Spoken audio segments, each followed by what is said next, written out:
Hello and welcome to another episode of 90-Second Equities. I'm delighted to announce another debut to the series this week as I'm joined by UK Equity Income Portfolio Manager Kunal Kothari. Kunal, we just had the UK election last week, which yielded a significant majority for the Labour Party. My one question and one question only for you this week is, what now changes for you as a UK equity income investor following that result? 90 seconds. Watch that clock. Thanks, Matt. Well, we've had 5 different prime ministers and 7 different chancellors over the past decade. And what this Labour majority gives us is more certainty around the direction of policy making, government stability, and the fiscal outlook for the UK. And investors like certainty. International investors are likely to react positively, which should bring down risk premia and ultimately reduce the significant valuation discount UK equities sit at compared to other developed markets.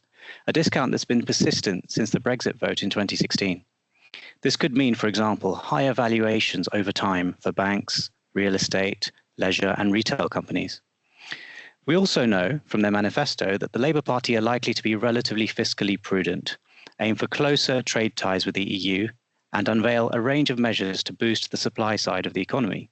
For example, their plans to reform planning will be directly beneficial to house builders and building materials companies, albeit the improvements will take some years to materialize.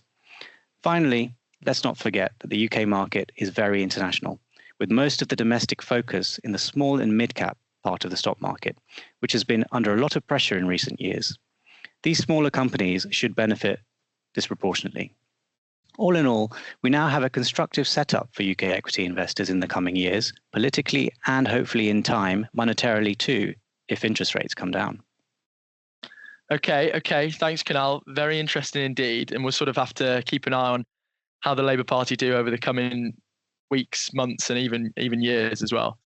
Thank you all for watching, and please join us again in 2 weeks' time for another episode of 90 Second Equities.